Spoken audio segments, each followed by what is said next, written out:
We've got our native Chicagoan here, beating the sweep 2.0. If you didn't hear his first talk, it was excellent. I'm sure he's going to share all about it. I'm going to get the slideshow going and give it a round for Phil Thompson. Come on up.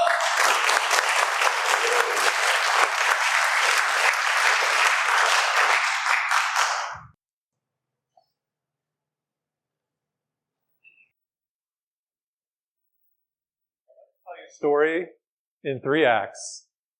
Act 1, you just had a great time at Westart, you had a great work session, you had a great coffee, you walk outside, beautiful autumn air, things couldn't be better, you're super happy. Act 2, you see something tucked underneath your windshield wiper. In horror, you unfurl the long CVS receipt-like paper to see that you've got yet another street sweeping ticket. Act 3, you give your last dollar to the city of Lancaster.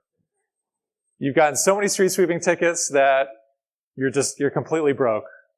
Well, this was me, but what they didn't count on was Beat the Sweep, and that is the revenge.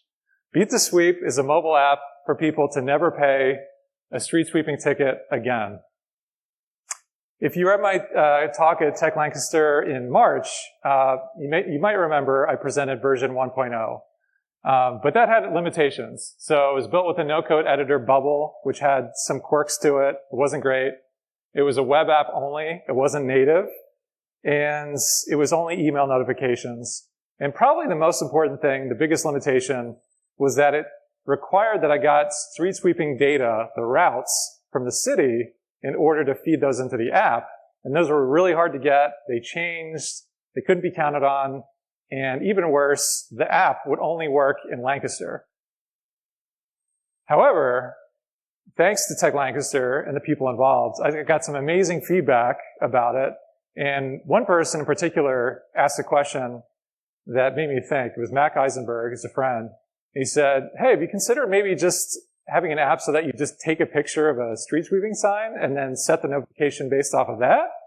And that got me thinking, because I was like, wow, like, then it could work in Lancaster, but then also like anywhere that has street sweeping signs.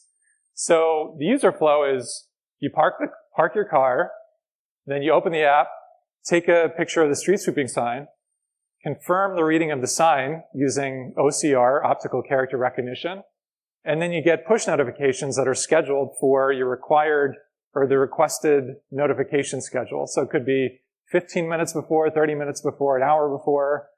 And this way, you would never get a street sweeping ticket again, ideally.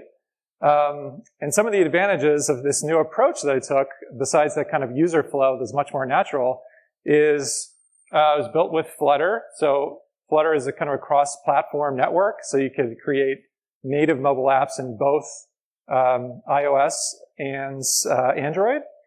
There's no need for any kind of sweeping route data, and it can work in any city that has street sweeping signs, including like New York City, LA, anywhere that has kind of street sweeping with like regular intervals that's posted. So this is version 2.0. So on the left there, you just snap the photo. The second screen to the right of that is the kind of the recognition of the image, of the text that's read in the image. So ideally, and it works pretty accurately, it should read what the street sweeping schedule is. So in this case, it's second and fourth Thursday from, I believe, 11:30 to 3 p.m. And then you just confirm that it's correct, and then it sets the push notifications to arrive at your phone, like at the requested time. And so you can see the kind of short video that I have there, kind of like the app in action. And I've been just kind of using it around town just to see if it works, and so far so good.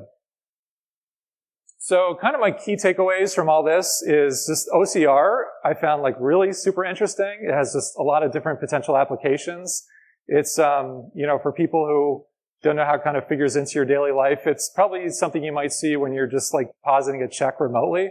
And then kind of the cost/friction of doing kind of cross-platform mobile app development is just going down with just a lot of tools like Flutter, and I know a lot of people like React Native and all that stuff. And then also just like this community is awesome. So, besides Mac, who gave me the idea to do this. A lot of people have just like helped me in terms of like setting this up and getting me used to kind of the tools involved. So in terms of the next steps, I'm going to be adding the app to the app stores just for testing, like internal testing. So if you get the link to download, it'll be just private for now.